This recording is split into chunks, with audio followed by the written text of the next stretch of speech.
And welcome back to the Cover 3 podcast here on CBS Sports.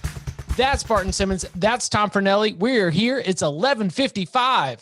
We got in before midnight, fellas. We are your live podcast breaking down every single play of Washington, Oregon State, San Jose State, UNLV.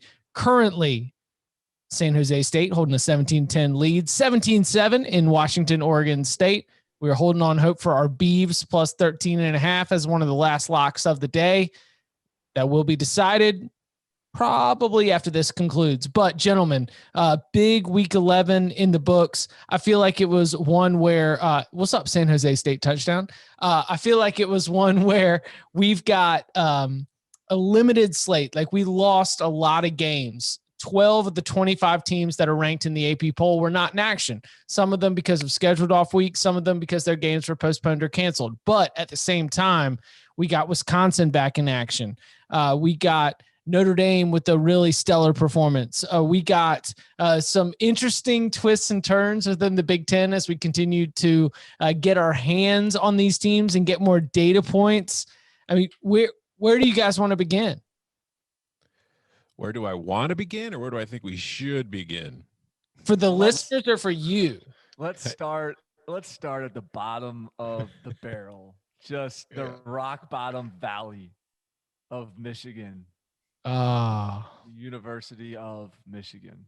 Is it worth the content? Because I feel like if this game could have gone better for content purposes, but it was just so blatant, so early. Like the only thing I've got for Michigan coming out of this in terms of something that is exciting to talk about outside of like and I'm making fun of myself and I'm making fun of this podcast because a headline of the podcast was, would we fire Jim Harbaugh? I was capitalizing on the Jim Harbaugh hot takes when I was trying to entice listeners to come and listen to us. I thought our conversation was worthy and not hot takey, but quarterback competition, right? Quarterback debate. At least we got that at Michigan. Yeah. Cade McNamara came in and his first drive, he was 3 for 3, made 3 really nice throws, led Michigan on its only touchdown drive of the night, but that quickly kind of faded. He went 1 for 4 on his next 5 throws. So maybe the QB controversies, it's going to be an open competition going forward. But I just, at the very least, when he came in and he made the throws, and they were nice throws again, especially the touchdown throw and a throw before to set up the touchdown, it really did seem to energize Michigan for a couple minutes there, because like the defense came out on the very next drive and probably played with more energy than I'd seen it play with at any point in the game. But then after it stopped Wisconsin and forced the Badgers to punt, it got called for a running into the punter penalty that gave Wisconsin a first down, and it just they went completely flat again. And it was just, because it was like the third time tonight that Michigan did something that it thought was going to be to its benefit, and it quickly turned. Like in the first half, there was a fumble, which was ruled a fumble. Danny Davis caught the ball, turned, got hit, dropped the ball. Michigan recovers it. It's ruled a fumble. They review it. I can't remember the ref's name on the ABC crew, but the guy, the in-studio or the in-booth referee is on there like, oh, yeah, that play is going to stand. That's a fumble. That's a football move. He had control of it. Ref on the field disagrees, says, nope, incomplete pass. So Michigan loses it right there. Then in the second half, same kind of thing where the ball's ruled a fumble. Michigan recovers. This one really was an incomplete pass, though, and then they get that stop, running into the punter, give up the first down. And then also early in the first half, they had like a 3rd and goal, 6-yard touchdown pass to Chris Evans. He scores.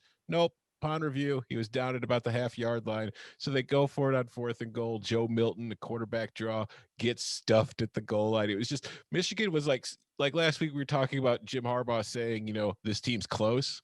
There were 4 times tonight where Michigan was kind of close to something good happening, and then it got ripped away from them each time. So, yeah, Michigan is not good. I feel safe saying it. So, Chip, you said, is it worth the content because you don't like the content from this game is going to be boring or whatever. I mean, it's not the micro content that's interesting about this. It's the macro content, the just oh my God, this is like a historically bad Michigan team, or they're getting beat in historically bad fashion. I mean, Mhm. that was the worst loss since 1930 something. Yeah, and the And 28 to nothing deficit at halftime was the largest deficit they've had at home since 1927. yeah, they had. I just looked. I'm sure there's all kinds of stats like this. I just looked it up myself just to see what like that. But of their 11 offensive drives, 8 of them were 3 plays or fewer. And Wisconsin didn't have a 3-and-out all game. In the last 2 seasons against Wisconsin, they're now scored 84 to 24. They're bad, and so I was thinking about this because there's so much context for all of these coaches in a season like this, in the Frankenstein 2020 season. It's like whatever, Have like you it doesn't. coined that? The Frankenstein 2020 season. Yeah. I think I heard Frankenstein somewhere. I think I've stole that. I don't know who I stole it from, but I think I heard that from somebody. It's not bad. It's pretty Yeah. good.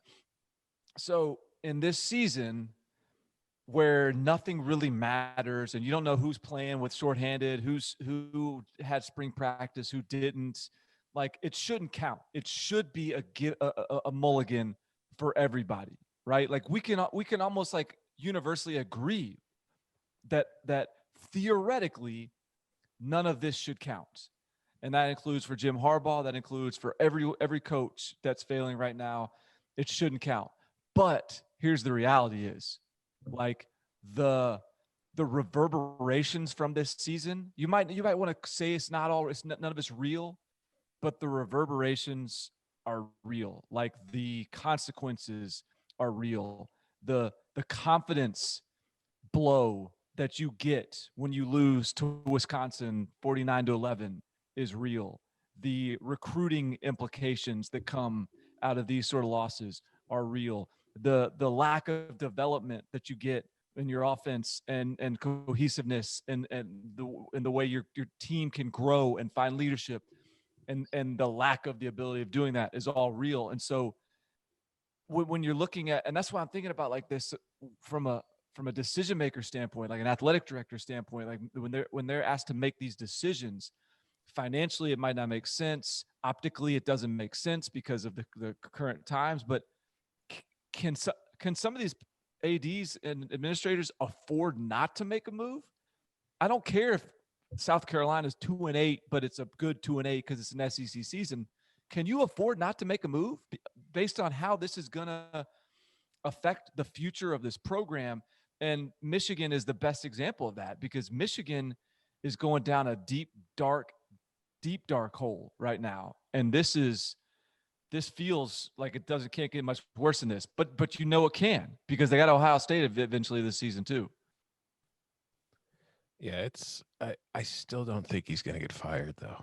I think that if he leaves, it's going to be at the end of the season, and it's going to be like by a mutual agreement type of deal. Like it's going to be like, well, I agree. I'm still not saying he's going to get fired mid-season. I agree with that.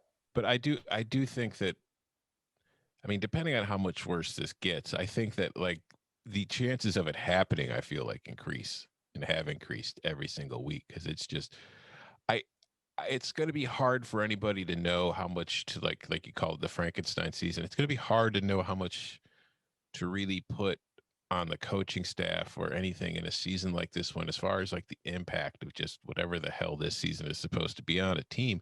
Because like, would Michigan have been this bad had it just been a regular year? Possibly. I mean, the way that they've played, I don't think we could completely rule it out, but it's just, I don't know. I don't see how things, because like some Michigan fans and a lot of the national media were kind of, harsh about Michigan and the fact of what it hasn't been able to do the last few years. But still, at the base of the program, while it wasn't competing for a playoff or Big Ten titles, it was still having good years. It was still a solid foundation. And you're going into this year, and even if it's somewhat of a kind of supposed to be a step back kind of season, like, they lost a lot of key players from last year. They got to replace them, a very strange offseason. Even if it was good, you're expecting a slight step backward. This is just completely like I don't think anybody could have seen anything like this coming. Like, okay, maybe they would lose a couple games that you didn't expect them to lose, but I wouldn't expect them to be as completely embarrassed as they've been in these losses so far. And I mean, there were times tonight where I just didn't feel like anybody on the team gave a shit. And But I think are they going to lose to Rutgers? That's where this is. I mean, this was submitted like the ultimate, because it would be funny, play is going to be to jump on Rutgers next week. Funny. It would not be funny. That would be sad. Yeah, because that's the thing. Like, very, very sad. I don't think this team will lose to Rutgers next week, but I can't say that they won't. Like, I can't sit here and say, oh, no, there's no way they're going to lose to Rutgers. They could. They very well could. So basically what we've got is we got Rutgers, which would be sad. Penn State at home, which, I mean, that game is sad. That game is it supposed to be in prime time? I'm sure, because it's Michigan and Penn State. We're going to have noon, please. Move it to noon.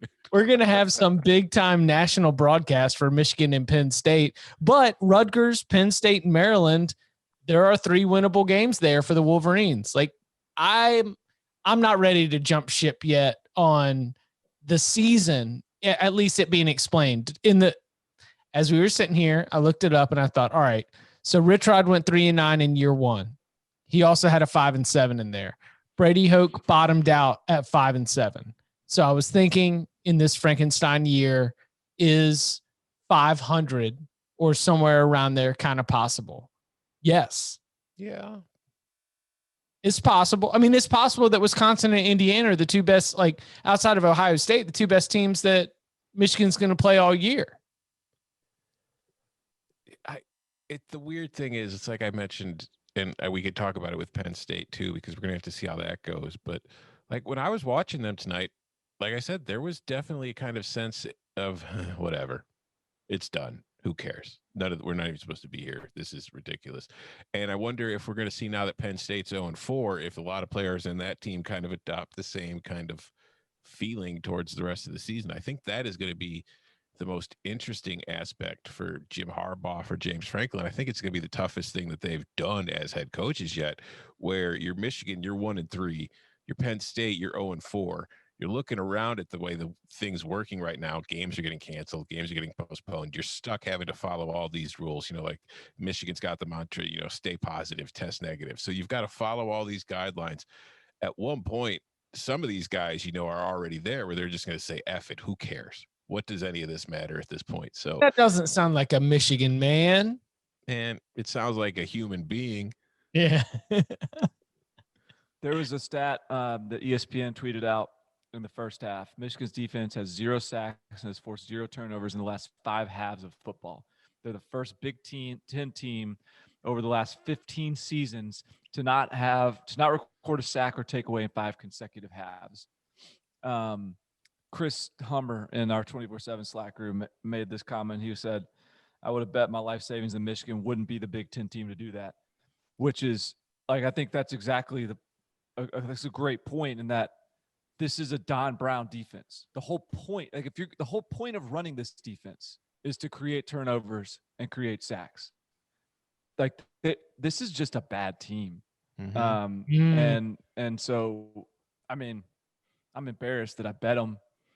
Like, that's not, but honestly, like, you're not being a sore loser here. You are right in that. Like, you believe this is a bad team. You believe that. Okay. Yeah. But like, part of the reason I bet Wisconsin was because there was so much uncertainty in Wisconsin. And even coming into the game, like, first of all, how sharp was Graham Mertz going to be? And he really, like, it didn't have to be that sharp. He wasn't great, yeah. Yeah. But then they showed a graphic of, like, all these guys that are out. Like, they're starting running back, 2 of their best defensive players. Like, they weren't – this was not even a full-strength Wisconsin team. So, whatever. It's just bad. It's just not a good Michigan team. The good news is Michigan did get a sack in the second half. I saw that. Carlo Kemp got him one, right? So good for them. Things are turning around. That's right. So is Wisconsin good? Yeah, I do think they're good. Yeah. I think so.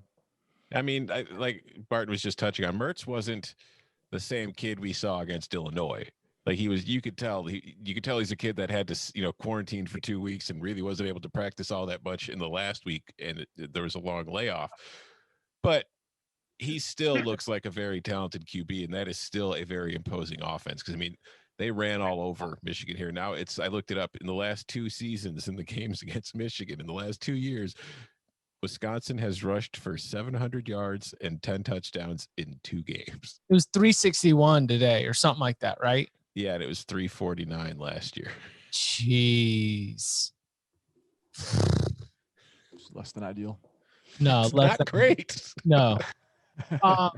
So how long until Barton, I know you didn't play video games, but yeah, how long until like the superstar runs out for Ian Book? Like how much longer? Like the invincibility or like what whatever he's got, like whatever video game level up that you want to use for Ian Book, because even Brian Kelly after the game was out here like he was giving compliments suggesting that he didn't even use Ian Book's name. Did y'all hear that? No. He said, is Ian Book, great performance. He said, yeah, well, when the quarterback levels up to play well against Clemson, that's really what you need. And he played even better today. The quarterback played even better today. Like, I don't know what beef is between Brian Kelly and Ian Book, but it's almost Ohio State, Michigan, where he just won't use Ian Book's name, but showered him with praise for saying that Ian Book, yes, was one of the reasons that they beat Clemson, and yes, played even better in this follow-up game against Boston College.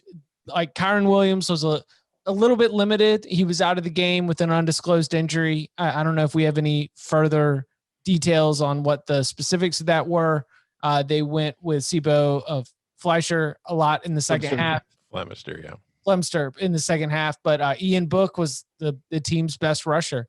He had a rushing touchdown. He had 3 passing touchdowns. Fantastic performance from the senior quarterback for the Fighting Irish. So, like, I don't know. Notre Dame still has North Carolina left. They've got a week off until then. I kind of feel like we're in a position where I'm not ready to pencil in Notre Dame being undefeated going into championship week. But I mean, and again, this is not me reversing on my pick after going so hard for Boston College. I feel like Boston College did the things that Boston College needed to do to cover the spread. I just thought Ian Book was better. Yeah, I think Ian Book is like, you remember there was when we were looking at Ian Book as the limiting factor for Notre Dame, there was always this feeling when Ian Book was in the game that like things were just moving a little bit too fast for him. Like He was just a little bit over his head. And it was almost like, you've been playing in the 12-year-old league in baseball, and then you move up to the 13-year-old league and guys are throwing curveballs, and this isn't something you've seen before, right? And so you just take some time to get used to the speed of the pitch. And this year, it's different. Like that Boston College game, I thought was the best example of it yet. Like there were moments where when he's getting pressured, there's no panic. The body clock is slow. He's spinning out, knowing full well like where the rush is coming from, where he needs to go. He's just like calmly backpedaling away from pressure and then stepping up and making a throw. It's just an ease. And I think a lot of that is Ian Book. Obviously, but I think a lot of that also is just, it feels like the offense is more complete. It feels like he's being Avery coached. Davis has stepped up. Obviously, we've got great tight end play that's coming in right now. There are a lot of pieces that are coming in, and Boston College committed so heavily to being like, we are not going to get beat by the running backs. And that opened up a lot for Ian Book to be able to take off quarterback design runs and on the keepers on some of those zone reads. Like Notre Dame's got a sick offense. Like its defense didn't play well against Boston College. But Notre Dame is, as the last person hanging on the sad train of this Georgia podcast, Notre Dame's what Georgia wishes it was. That's true. I think with the defense too, and there's something I kind of noticed with Notre Dame a lot on defense is just that it's not an overwhelming, like dominant defense, but it just when you get in the red zone, it's going to be real hard to score points. Like, you're going to have to earn everything you get. You're going to like, and I think that's in today's defenses. I think like yards don't matter. Points don't even really matter that much. It's like score less than you do, but it's field goals, not touchdowns. It's extended drives. It's limit the big plays. And Notre Dame, they just do a good job of just doing enough to win on defense.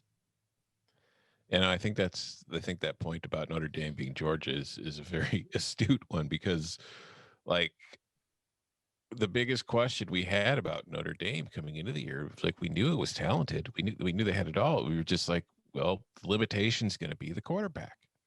And it's that same kind of situation with Georgia, except, you just replace quarterback with offense, because Notre Dame's offense, we knew that the way that they played was fine. It was just, could Ian Book step up and do it? And Ian Book has. And I think he deserves a ton of credit for it, because like you were saying, Barton, I think that he's reached the point where the game is slowed down for him and he's seeing things. But I also think Tommy Rees is probably deserving of some of that credit too. No, I agree. Yeah, Rees has done a fantastic job of putting his guys in the best position to succeed and doing what works for them and not asking them to do things that they can't. And I think that has had a huge impact on Notre Dame this year and Ian Book, because I think that he's just sticking with the things that Ian Book has excelled at and always been good at. And it's working really well for him. And Ian Book has, again, he's jumping up that level where it's like, all right. I mean, I'm not going to sit here and say he's got an NFL future all of a sudden, because I'm not sure about that. But I feel like if he keeps going at this rate, that is something that is far more likely than I would have thought it was even 3 weeks ago. I saw Dane Brugler from The Athletic, because like their NFL draft guy, I think it was him that tweeted this. He said, like, Ian Book his career is progressing in the way that Shea Patterson's was supposed to, right? Yeah. Like, I think he is going to be I think he's going to be a drafted guy. I think he's going to be a drafted quarterback. I think he's going to be a backup that spends several years in the NFL. He's never going to be a starter, I don't think. But I think he's playing himself into being an NFL quarterback. Is Kyle Trask an NFL quarterback? Maybe. We'll see. I mean, Is Kyle Trask a Heisman Trophy contender? Yes. He's a Heisman Trophy favorite. Favorite? Is he the favorite? You putting him over Justin Fields? Yeah. Really? I mean, look, well, Justin Fields got a 2-game body of work. I mean, he's got some time to build that resume up, but who's playing? Like, no one is playing better than Kyle Trask right now. Nobody. And you can, but you watch passes. You watch passes all the time. You evaluate talent, and you just see that sweet sailing ball from Kyle Trask, and you think he's a Heisman Trophy favorite? It's a soft ball, but it's always in the right place. Like, it's always. And tonight, Kyle Pitts wasn't there. You can't just say he's just throwing it up to Kyle Pitts. Like, And that was a really good Arkansas pass defense too. Danny Werfel won the Heisman. Like, did he not deserve it? I don't know. I'm not saying like, and I think Kyle Trask is more talented than Danny Werfel. I'm not saying he's some Danny Werfel fraud. I'm just saying, like, I don't know what's the argument against Kyle Trask? You're such a Florida hater. I don't know what the argument is against Kyle Trask, because the arguments against Kyle Trask, like the argument I made against Kyle Trask last year was, okay, he's a great player, but he's a facilitator. I don't know if I ever said he's a great player. I said he's a facilitator. Like, they don't ask him to do a whole lot in that offense. They just ask him to throw slants and quick game, and they have when they're running up like 200 yards of receiving to running backs. That is the scheme. Like, that is an outward. That is. But like, how long are we gonna like dismiss Kyle Trask because he has a good coach? I mean, he doesn't miss. I mean, that counts for something. I know. But we're also talking about the Heisman Trophy, not like, are you a good quarterback? So, all right. So then that's in the SEC. Sure. Yeah. Like, and Mac Jones is a good debate. Kyle Trask and Mac Jones is a fantastic debate.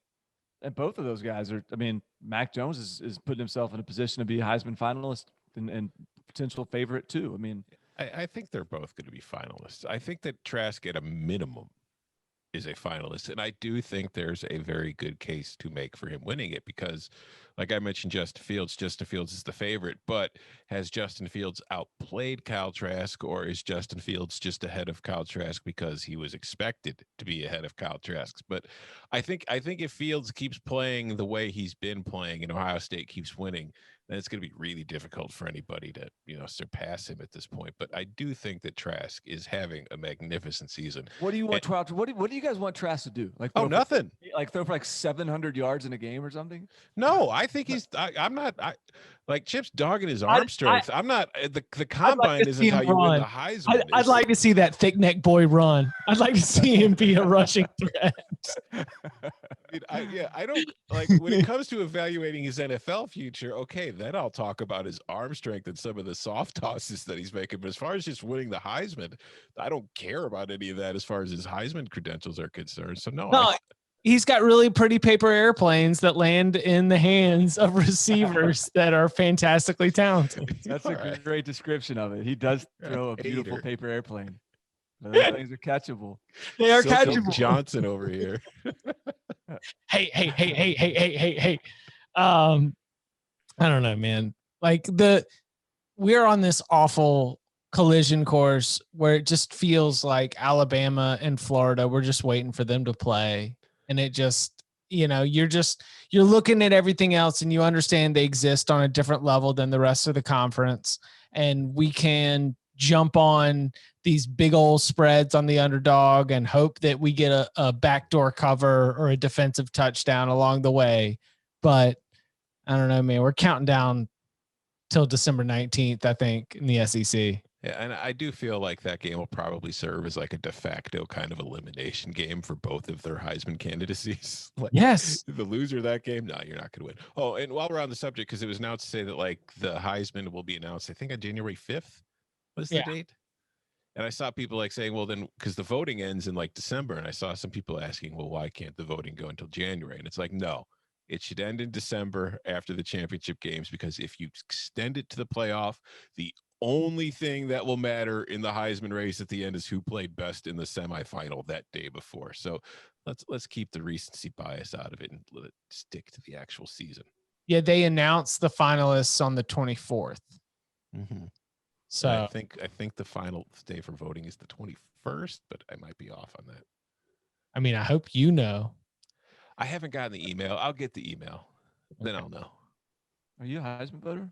Yeah, and I'll get like one of the 9 emails with like the blood samples and the fingerprints you have to submit your ballot. I mean, it's more difficult to vote for the Heisman than it is for president. He's actually got to do a COVID test, even though he has to submit it via email. It's fascinating. The Heisman Trophy really demands the most out of their voters, the utmost integrity in that process. Shout out to Chris Houston and the fam.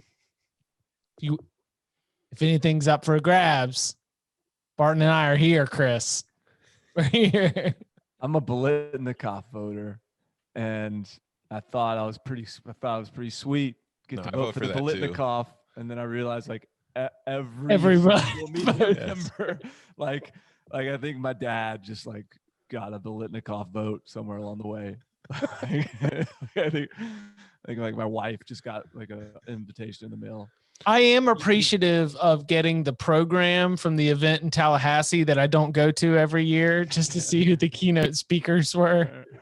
I will say, I think, I've got a Heisman vote. I've got a Biletnikoff vote. I vote for I vote for a bunch of awards, but I think that the one that made me the happiest was when I got an email from the Ray Guy Award asking me if I would be interested in voting for the Ray Guy Award. And I was like, you're goddamn right. All right. Well, we'll have to get into the best punters. Coming up on the other side, imagine betting an Ole Miss under. And Penn State, a diagnosis next. So we talked about quarterback being a limiting factor for Notre Dame, and quarterback is 100% a limiting factor for Penn State, but it feels like the issues are even deeper than that because we made a change at quarterback. And it's It's Will Levis. Hold on. Will Levis, right? Yep. Yes. Okay. Yeah, Will Levis. I call him Levi's every single time I see him on the TV because Penn State's been a second and third screen option for me for most of the season. And that boy is not as all-American as a pair of jeans. I can tell you that right now because he was not able to bring the goods for the Nittany Lions in relief for Sean Clifford. What do we do with this team? How deep does this go? Is James Franklin? Because I thought about this. Barton, you made an awesome comment about the Wikipedia grid because we all do it, right? Everybody who works in college football and talks about coaches, we always just go to their Wikipedia page because Wikipedia does a great job of pulling up the grid so you can just real quickly see all their finishes. And are we going to really be able to overlook what this is going to look like for James Franklin and for Penn State at the end of this? Because this is going to be bad. And it sure seems like the players on that roster, and I am not there, so this is an unfair observation, but it seems like it is appearing as though they're fine being bad. You know what I'm saying? Like, it's just like, oh, we suck. Okay. What's the like water boy, like, oh no, we suck again. Like, it's kind of, I don't know when the last time that Penn State sucked was, but it sure seems like everybody on that roster says, yeah, well, this stinks, but okay, we'll just get through this. I mean, are we going to be able to overlook this season when we're talking about Penn State, or do we have the same kind of ramifications long-term that we're talking about with Michigan? I mean, I think, again, I go back to the initial point on the ramifications. Like, I mean, obviously, I don't think James Franklin is going to get fired or is on the hot seat. But, like, this season, it doesn't matter what the excuses are for being bad. Like, the record's going to be the record, and that's going to stand. And the repercussions from that are going to be real. And so they got to get this figured out. I was thinking, like, I mean, it's a very so last week it was a weird one because last week they just got absolutely just mop stuffed by Maryland, and this week was another weird, like, and then they had the Ohio State game. How do you measure that? Because Ohio State might be one of the best two teams in the country. The Indiana game we talked about, like, they totally outplayed Indiana for every series of the game except for the last one. And then there's this one, which was a game in which their quarterback gifted Nebraska 10 points, basically. Mm-hmm. And Nebraska scored 3 points in the second half. And Penn State actually, I mean, you could make a case they did show fight in the second half. I mean, they battled back and had a chance to tie the game, and they just didn't. Now you can call out the play calling, the red zone. There were some serious red zone issues. Like, Tom, you made a great comment in our text thread. Like, I think you said they, like, all the things they do to get to the red zone, they stop doing once they get in the red zone.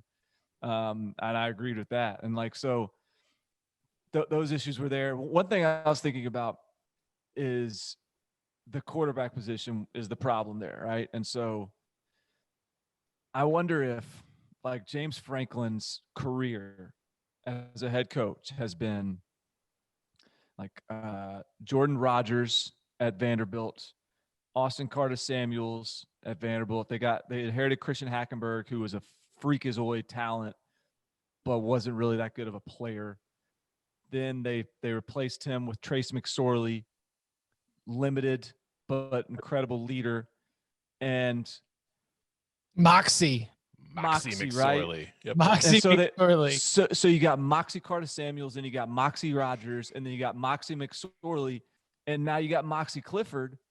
And I just wonder if, like, the expiration date on the Moxie has run out, and Moxie can only get you so far, or, like, Moxie's gonna, if you keep on banking on Moxie's going to bite you at some point. And, like, right now, because all you would hear about Clifford before he was the starter was, this guy's a phenomenal leader. This guy's got it. This guy is yada, yada. And it's like, All right, well, but he can't complete a pass though, and he doesn't take care of the football, and so we've always talked about Penn State needing that elite quarterback prospect, and I just wonder if this is the first year that there's been a realization that, well, maybe we can't just sort of like evaluate some guy and get him in here and build this thing around him. Maybe we need to just, fire all our guns at the transfer portal or the 5 stars or whatever and figure it out. Now, that's not totally fair because, I mean, they had Justin Fields committed at one point. He decommitted. It's not like they haven't taken their swings, but I don't know. It feels like this is one moxie quarterback too many. Yeah, like Moxie can get you 9-3. And if you've got a good enough team around Moxie, he can get you like a division title and maybe even a Big Ten title. But if your goal at Penn State is to compete with Ohio State on an annual basis and to compete for playoff spots, Moxie's not it. And I think that you're right. I think that I don't know if reevaluate is the right word, because I don't think that you need to break it to James Franklin and his staff that, hey, the quarterback's an important position. But right. I do think that they probably need to stress it more, because he really has done a very good job overall of recruiting to Penn State and increasing the talent level of that roster, because it's a very, very talented team in pretty much every area of the field, except at quarterback. And I don't think we're in a position anymore in this sport, the way that it has evolved in the last few years, where you can afford to do that unless you just want to be like the try-hard 9-3 team that, every once in a while wins 10 or 11 games. Every college football coach watched Trevor Lawrence against Joe Burrow and realized, well, if I don't have somebody that's going to make a difference at the quarterback position, I don't know why we're trying to set our sights for that. I don't know. It's a lot.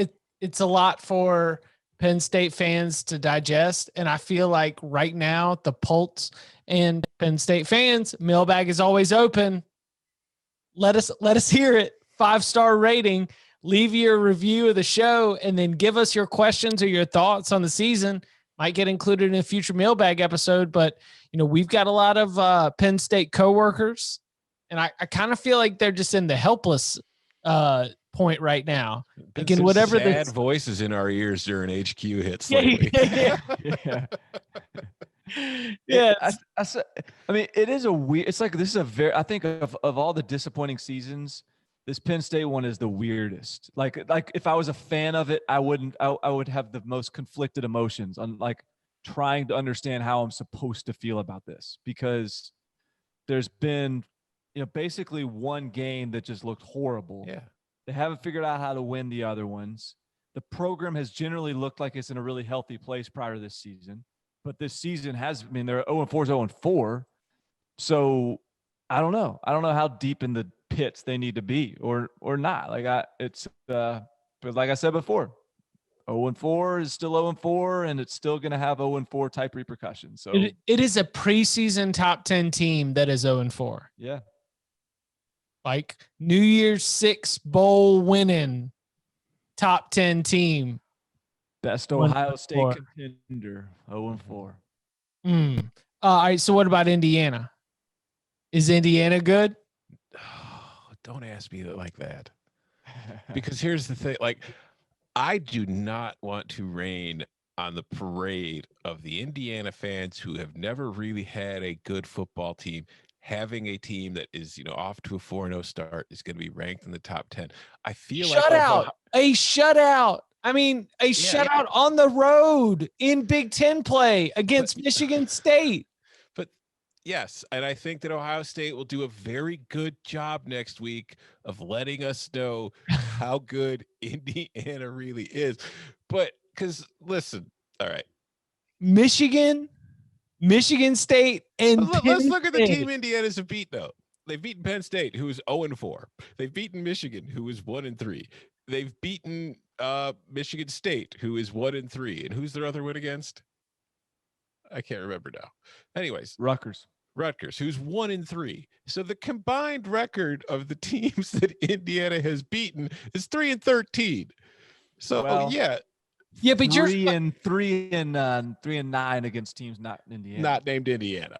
All right, so you've got a very sensible approach to this, but I'm taking the only, like, if we're talking about the Penn State fan, the Indiana fan is on the opposite end of this. The Indiana fan doesn't need to be told how to feel about this. The Indiana fan knows how it feels about it because the Indiana fan has just notched wins over Michigan, Michigan State, and Penn State. The Indiana fan is freaking rolling right now. But here's the thing. There is going to be a 9-year-old in Bloomington, Indiana, calling me fraudulent Fernelli in a couple of weeks, because if there's a fraudulent team right now, it's this one. Because everything they've gotten, they've earned, they deserved. Yes, they were outplayed in the Penn State game and they ended up winning it. Fine. They've deserved every other win wholeheartedly. It's just they've done it in ways that aren't sustainable. Currently, including today's game, Indiana's offense has gone 3 and out on 34.5% of its possessions, which improved a lot today against Michigan State, but still ranks 91st nationally. The average distance of Indiana's touchdown drives this year has been 53.2 yards. That is the shortest of all 124. Good defense and special teams. Played. That's all I hear right now. It's good defense. They score off of turnovers. If you turn the ball over against Indiana, they have done a phenomenal job of making you pay for it. It's just you can't live like that. At some point against Ohio State next week, a team that is not going to turn the ball over 4 times, you're going to have to drive the ball 80 yards every time to get touchdowns. They haven't proven they can do that yet. So who is Ohio State beating?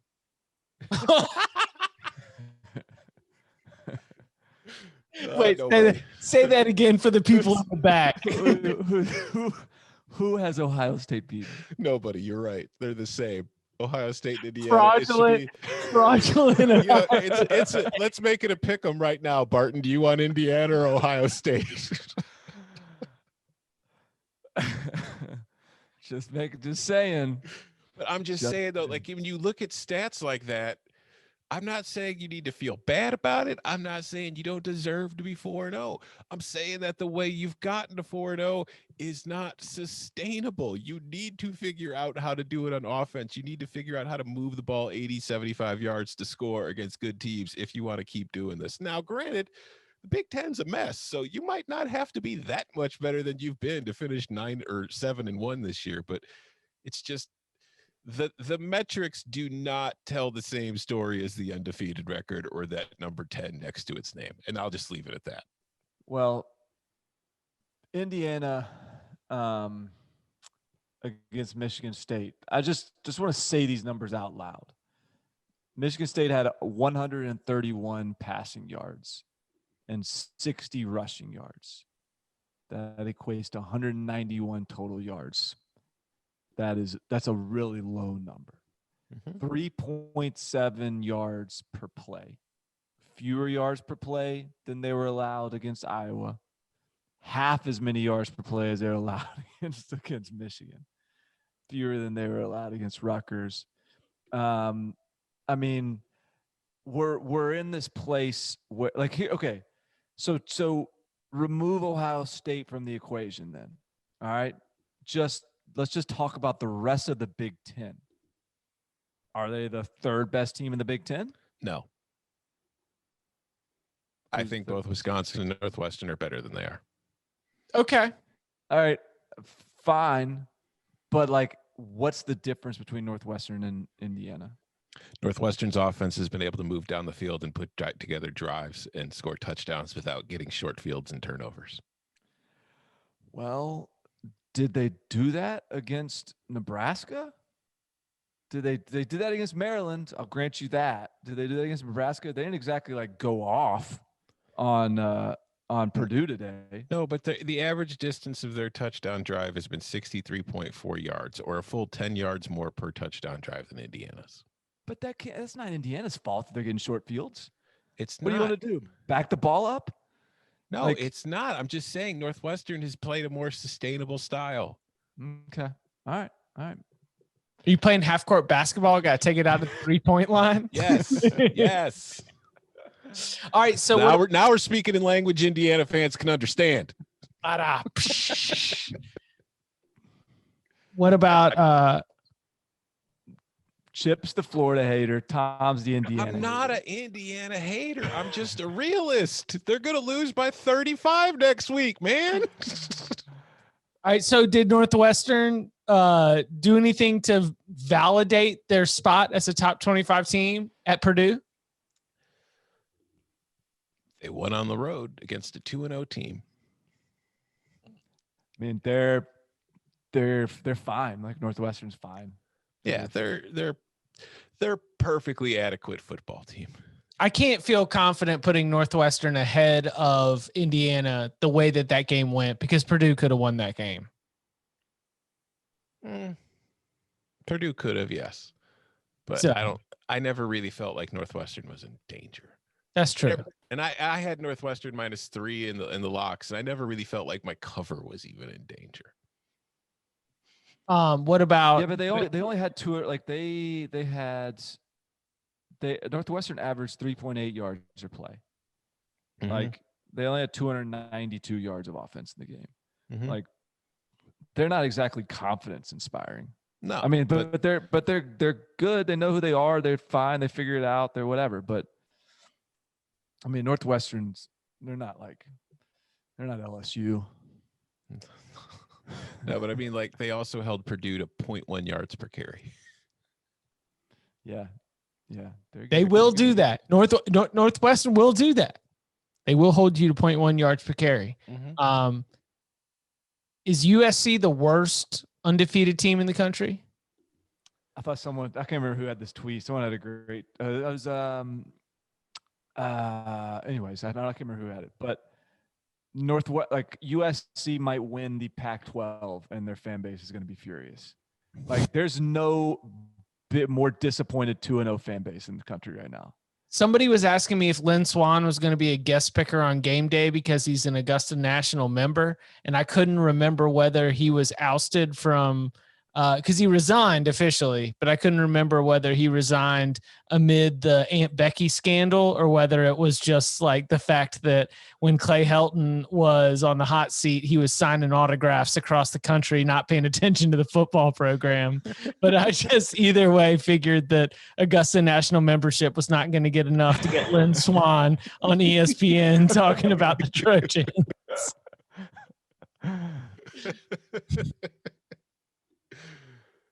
No. Go ahead. No, I was just, I mean, like, so they didn't look good. They didn't look good last week. They didn't look good this week. And Arizona is a worse team than Arizona State. I just can't imagine Arizona's that good. And no. They just beat them. Well, Joe Klatt and Gus were talking about it. Does Kenan Slovis look healthy to you? I mean, he doesn't look good. He doesn't look like himself. That's because like a lot of his throw, like there's just been no zip on his ball. Do we have any reports or like information to suggest that he's been banged up or dealing with something? Not that I've seen. All I could see was with my eyes. I've seen saw a lot of, your Kyle Trask paper plane throws from Kenan Slovis today, which I'm not used to seeing from him last year. It's not like he's ever had like a rocket arm or anything, but it was just looked like some Phillip Rivers action out there, like late Phillip Rivers. I think the thing about this, like the thing that's the issue here with USC is this is the most talented team that they're going to have in a few years. Like this is the least talented team they've had in a few years, and it's the most talented team they're going to have in a few years. Like, do you know what I'm saying? So if they have a bad season this year, which whatever, they got two games out of the way, they got 2 wins under their belt. They're only going to have 4 more games. So what's the worst that could happen? But if they continue to be the team that they appear to be through the first couple weeks of the season, it's not going to get better next year. And so if Clay Helton somehow gets to 5-1 this year, maybe gets to the Pac-12 championship game, gets another year, gets a contract extension, whatever it is, it's only going to get worse. Because their talent they've been bringing in over the last 2 seasons, and then this one is not great. And they've not been doing well with the great talent. So what's going to happen when they don't have the great talent? And with wins against Arizona State and Arizona, they are on their way to getting a spot in the Pac-12 championship game. Yeah. Is there some, well, I don't know. Carl Durrell and the Colorado Buffs. Colorado's good. Standing in the way. Colorado is good. Are you not in? Oh, no. Come on. I am in. It's completely unexpected. I mean, I'm going to say shout out to Emory Hunt because he threw that out as a money line sprinkle on CBS Sports HQ. And I was like, you know what? Colorado might deserve some attention right here. And Stanford does not deserve to be a touchdown plus favorite. What was it, like 8.5? Yeah. And I was like, nah, that might be a spot where we start to see things get a little bit dicey. Sure enough, man. As soon as he said that on the show, I was like, ooh, oh yeah, that's a good pick.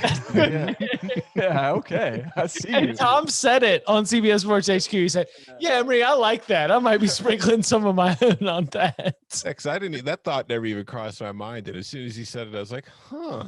Yeah, like it's weird. Like because you just look at the slate and like you just gloss over Colorado because we've all programmed ourselves to being like, oh, Carl Durrell didn't even start until like April, and the Carl Durrell is no good, and Colorado wasn't any good last year, and like and then as soon as Emory like said that and sort of allowed you to like entertain the possibility that they could win, you're like, well, like not only does that make sense, like that's probably gonna happen, right? And it did.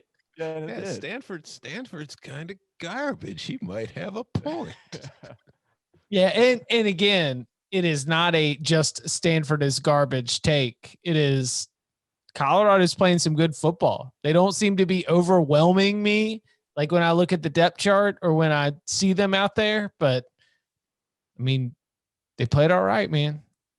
They might be the second best team in the South. It's all said. Hell, they might be the best because who knows when Arizona State's even going to see the field again. Note from Coca. Speculation is that Slovis is dealing with shoulder injury issues from last year's bowl game against Iowa. Possibly, although that's what that game was in January, or was that late December? It was late December. So it's been like 11 months. It was the night before LSU Oklahoma, I think. I don't know. I feel like if that is it, if it's related to an injury from 11 months ago, then that's probably an injury you should have had fixed surgically by now. You know, maybe these Southern California types need to get off like the organic, holistic healing processes, because between Keaton Slovis and JT Daniels, these dudes are not healing up. Like, just get on some oat milk and like get a new physical therapist, because I don't know what's taking these guys so long. Rub some dirt on it, you baby. Yeah. You sound like, and I don't know if the Patriots fans are doing this, though I wouldn't put it past them. That it sounds like all the Panthers fans when Cam got hurt, it was like, well, you know, it's because he's vegan, right? So, because you know that like Charlotte's kind of part of South Carolina, and so it's like all of South Carolina, you know, culture, you know, not exactly crossing over. The most amazing part of that is what? That I didn't know Cam Newton was vegan. And usually if somebody's a vegan, you know they're vegan because it's the first thing they tell you, kind of like Fish fans and Steely Dan fans. Yeah, he keeps it clean. Well, it's because you don't translate all of his Instagrams from that other language that he writes in. Deep Cam Newton takes. All right. The Miami Hurricanes won at Virginia Tech as an underdog, as a top 10 team when Virginia Tech was unranked. When they beat NC State the week before, kind of felt like it was like, all right, Derek King had his moment. That defense didn't play well. Derek King put the team on his back. He was able to carry that team to victory. So Miami is still a one-loss team. They're still in the ACC championship race. They don't have a head-to-head game against Notre Dame, but they do have a head-to-head loss against Clemson. So honestly, odds are not good for them to be able to make it to Charlotte. But at the same time, it feels like it's a group that's been playing with fire. And yet, as I say, playing with fire in recent weeks, I kind of felt like this was a decent win for them because Virginia Tech kind of had that game won.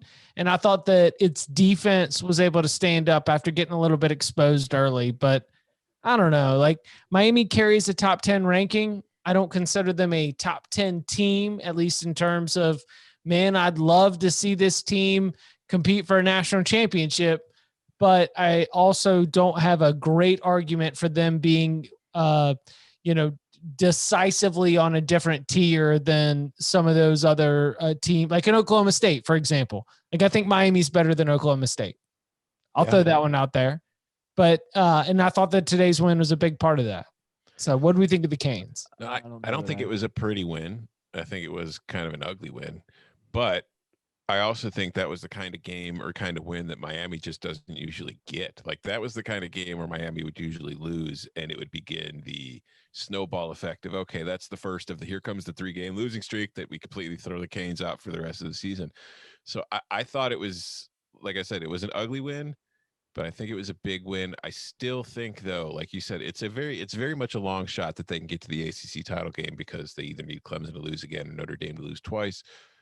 But I still think that if they even want to get to that level and be a top 10 team, like as good as Jarrett King is, they need somebody else on offense to help carry the load, especially like Brevin Jordan was back today, but whether Brevin Jordan's playing or not, and they were also missing 13 starters, I think, or not starters. Oh, they got COVID issues. Yeah, they were missing 13 players today. So that's even a bigger part of the fact that they were able to win that game despite being down all those players.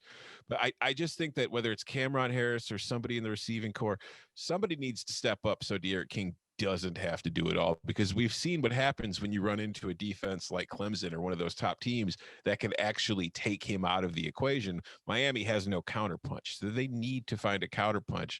But I do think that this was a huge win for them, and I kind of agree with you. I know Barton's about to tell us we're both morons, but I do think that I would take Miami over Oklahoma State on a neutral field.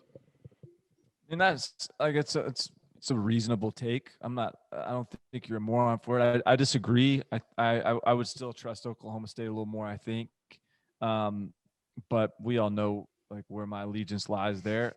I think the thing about Miami is it's I'm really conflicted here on how I do think that they deserve credit for winning and figuring it out, and they've had some close calls, but they won, and they are sitting here with one loss. They only lost to the number 1 team in the country, or number 4 team in the country, whatever Clemson is now. And yet, like you said, like it doesn't feel like they're like really necessarily like a top 10 team in the traditional sense of the phrase. They do feel like they are still like any day now they're going to have their loss, and even if and when that comes, I don't think I think that's going to come. And yet I don't think I should jump up and down and say I told you so when it comes, because whatever, it's still a good season. It's still they've gotten through it. The question for Miami is always going to be about sustainability, and sustainability through the season, sustainability year over year. And I do worry about the sustainability once Derek King's gone.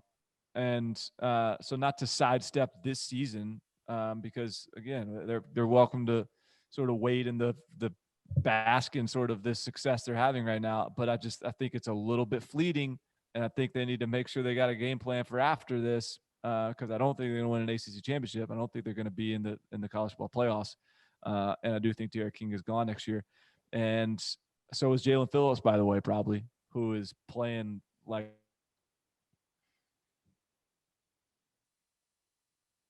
Uh-oh. He gone. I think Georgia Tech, Wake, North Carolina, one of those is going to get them. Tar Heels. You see fourth quarter, Sam Howell turn it on, 35 straight points to close the game against Wake Forest. Any of that game. That game is an affront to human decency. Oh, come on, man. Football. That was just a 7-on-7 drill and nothing more. Let's move on to a football game. So the funny thing about my strongest takeaway from North Carolina Wake Forest is, and this is a shout out to Connor O'Neill, who covered Wake Forest and sort of knows that offense, Dave Clawson, the way they've been running it. They are so committed to counting the numbers up that it's, even if Wake Forest is running the ball well on you, if you stack the box, they stop running it.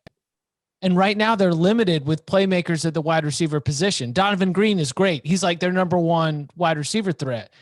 They are missing Sage Surratt, but it's like they were running the ball well with Christian Beal-Smith and Kenneth Walker against North Carolina. So North Carolina started stacking the box and Wake Forest just stopped running it. But it is worth considering that if Wake Forest had kept running it, this North Carolina defense, which had given up a lot of big runs to a lot of teams throughout the season, might still have given up those runs. But just because they are so darn committed to counting the numbers and that determines the RPO, it's like, well, that's what you live and die by it, right? You live and die by the system. Is that the true trust the process? Is the Wake Forest offense that is sitting out here that should be running the ball because it's the thing they do better than passing, but they stop doing it the second that you drop a safety down?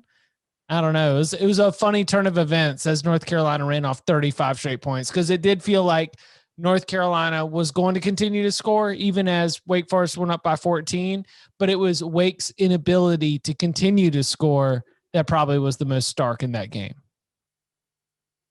Is that Dave Clawson discipline? I think he was. I tweeted this. I think he saw. He was eyeing Ann Arbor late night. Oh, the Michigan. Yeah, I like that. He was ready. He was ready. He was sizing himself up for some maize and blue sport coats. And then North Carolina started rattling some more points off. Nice call on the over, by the way. That was a fun one. That hit. There was a great tweet. So someone tweeted at me something like, "Sir, report from Chapel Hill says we'll have the over taken by halftime," or something like that. Like the over army. The over army. Yeah. Breaker 1-5, breaker 1-5. We should have the over taken by halftime. Yeah. He said it funnier. He said it funnier than I did, but it was a good tweet. Yeah, he said the over army shall have taken Chapel Hill by halftime. There you go. Yeah, no. North Carolina overs keep rolling. I think it was this one and the Virginia Tech game were both locks for me. Where Wake's a fun over team.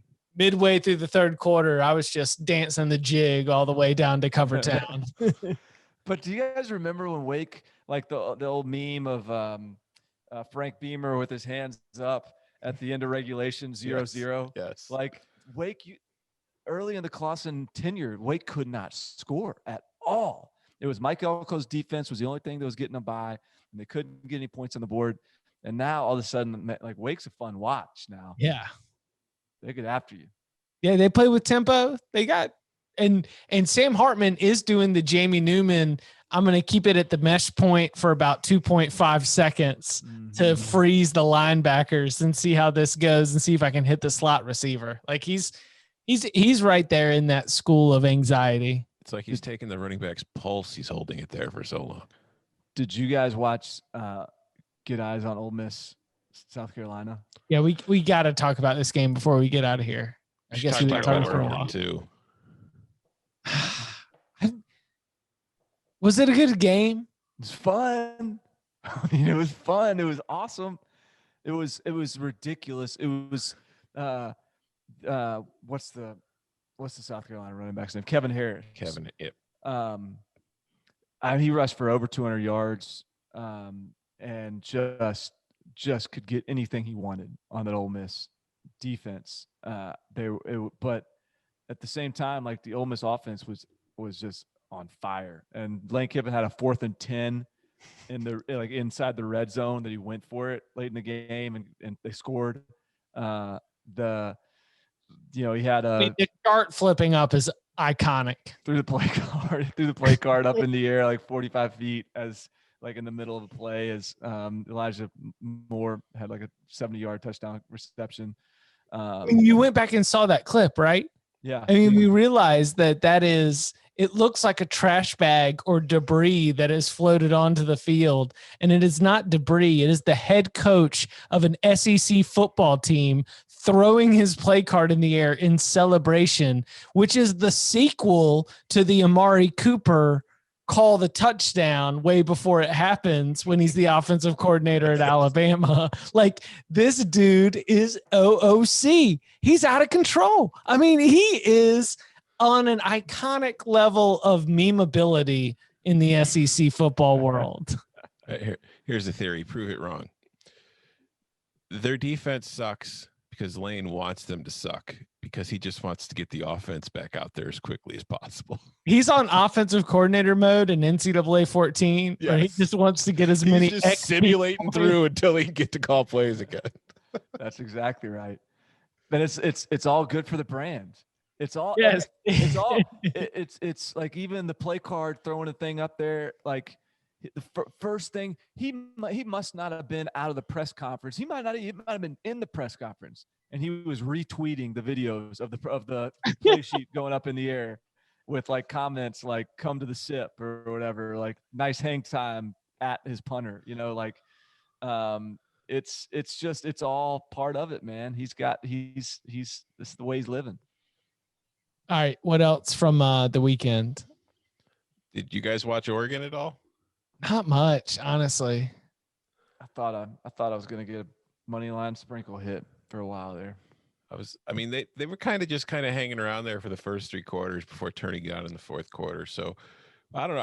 I was kind of impressed with taking away from their offense. I thought the offense looked good. I thought the defense was kind of, it had hits and misses, but I felt like offensively I think that team's legit. All right, so Shuck had 300 passing yards. Should I like all of a sudden feel better about him? I do. Not just it's just watching him play. I was like, okay. That's what I mean. Like, statistically, he's going to come out of it and you're like, hey, look, good game for Tyler Shuck. But I can't say that in my passing glances, like I've seen the worst snaps as I've been flipping around. I don't feel like I've gotten a good feel for Tyler Shuck yet. I think Oregon looks pretty good. That's my deep take. They're a run team, CJ Verdell just running behind the offensive line, right? Yeah, but like I think that's what Moorhead wants to do too. Like it's just he's. I didn't know Tyler Shuck was that athletic. I didn't know that he could be like a featured part of the run game, and that's how they're using him. And so I think all that pass stuff is just coming as a supplement, as a complement to what they're trying to do in the run game. But they're getting stuff. Jaden Delora is going to be a fun one though. The true freshman from Washington State. He's kind of he'll just sort of flip it out there like underhanded, sidearms. He's throwing 100 miles an hour. Doesn't matter where the guy is. So I think Washington State's going to be fun. I think Jaden Delora is going to be fun. But Oregon took care of business. Oh, don't forget, we've got Sunday football. Are we gonna have a reaction pod for that game tomorrow? UCLA Cal, or Cal UCLA, a game that got scheduled like 72 hours. Why is that Why is it at 9 a.m.? To beat the NFL rush. But that's the thing. It's not going to beat the NFL rush. It's going to start, and then the NFL starts an hour later. Why? It's their only chance, though, right? I guess. Yeah. Get an hour head start. Maybe you get a couple people that want to finish the game. But who gives a shit? You're literally scheduling the game on a minute's notice just because you want to get the game in. Who cares about who's going to watch it? I'm just fascinated by this whole like they just scheduled the game thing, because all week like you're drawing up play cards for like the other team's defense. You're like watching like film all day on Sunday as a coaching staff, like to prepare for Monday's practice meetings, to prepare for Tuesday's practice. Like the whole week is built around a game plan for one team. And now you're just going to like rip that up and have a new game plan for this weekend. Sounds like the under. What's the line on that? I might just jump all over Cal. I just sort of trust Justin Wilcox here in this deal. The line is currently at Cal minus 3.5 or 4. Okay, I like that. Might have to play that. Like right now. Like go ahead and let's get it in. No. Wait to see who's playing first. And fire. We're in on Cal. There we go. No. You don't know what that county's going to do to them. Somebody might know somebody, might be related to somebody who had COVID, and the whole team's going to get shut down. So do we think that anybody catches DJ? Oh, we're talking golf now. We haven't even talked about the Fighting Illini picking up their first win of the year over mighty Rutgers. You want to talk golf? Okay, cool. I mean, so JT could go low. I think that Rahm and Reed are a little bit too far out. Kind of feel like it's an inevitability.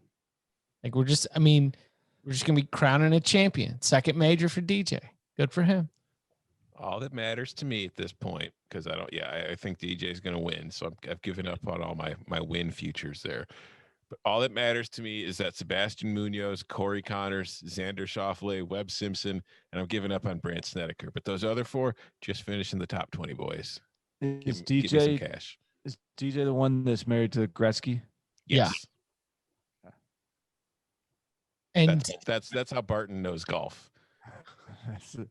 He's got the best mental approach ever. Rory McIlroy said this week that he said, I'm not willing to say that it's the best mental approach to golf ever, but he says, see shot, hit shot, see putt, hit putt. And then he forgets about it and moves on. Dustin Johnson, the pride of Myrtle Beach in coastal Carolina, just lives in the moment, bruh. That's it. It's just a party. It's just a dude that parties, right? Isn't that kind of his deal? He had to. There's like he got suspended from the PGA Tour for kind of undisclosed reasons, or maybe it was a leave for personal absence. And there's a lot of debate as to what led to that. So I would say he parties less than he used to party, but he's a guy who knows how to party. Right. All right. He settled down. You know what I'm saying? Like he used to let it loose. He used to get chased out of some country clubs for chasing around some other people's wives. But now he's kind of tamed it down, got some kids. He said they got him out there for that tailor-made exhibition. He said, man, I'll tell you what, I haven't actually swung a golf club. I just been on the boat with Paulina and the kids for the last 2 weeks. He's a family man now. Oh, good for him. Yeah. Happy for him. Yeah. Hope he wins his second major. Green jacket coming on tomorrow. Anything else from the notepad for college football?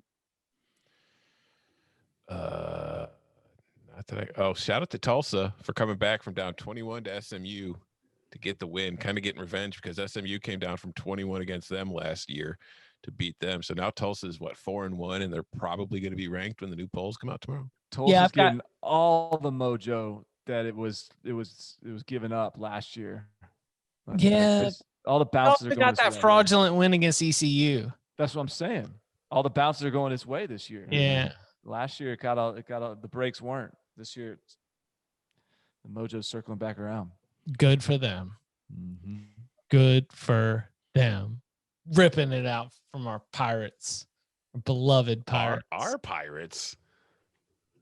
My Pirates. Oh. Your Bulls were getting. Speaking of the Pirates, how about Cincinnati just running it up on your boys? On ECU. See, I don't think like Mike Houston and Fickell. They had that long talk after the game. I don't think Cincinnati was running it up. It was senior night.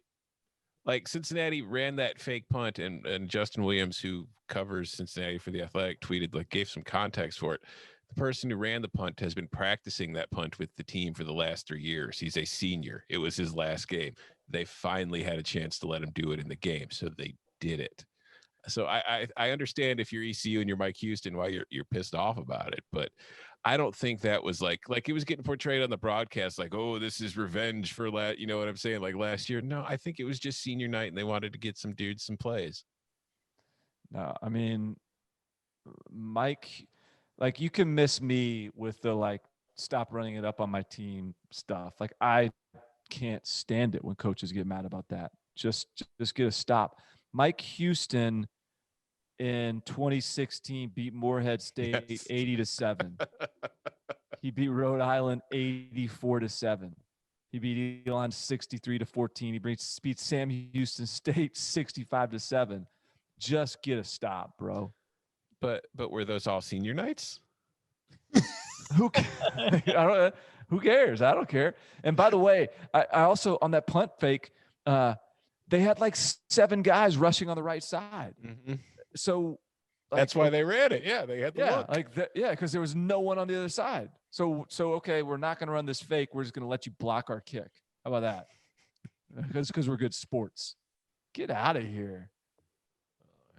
Don't make me defend my coach. He was just, emotional because they lost. And be ashamed of your team. Competitive. I would never be ashamed. Garbage from Buffalo. Why'd you guys pick such garbage ass teams for your group of 5 teams? You know what? First of all, Buffalo's out here. Buffalo's out here. I didn't think it was going to be. Thought it was freebie. You remember who my number 2 choice was, though? No, who was it? Kent State. But the only reason I didn't do Kent State was because I watched the MAC plenty as it is, and I'm already familiar with the MAC. I've grown, it's Midwest. So I wanted to get outside of something I didn't pay close attention to. So I wanted to get to the AAC.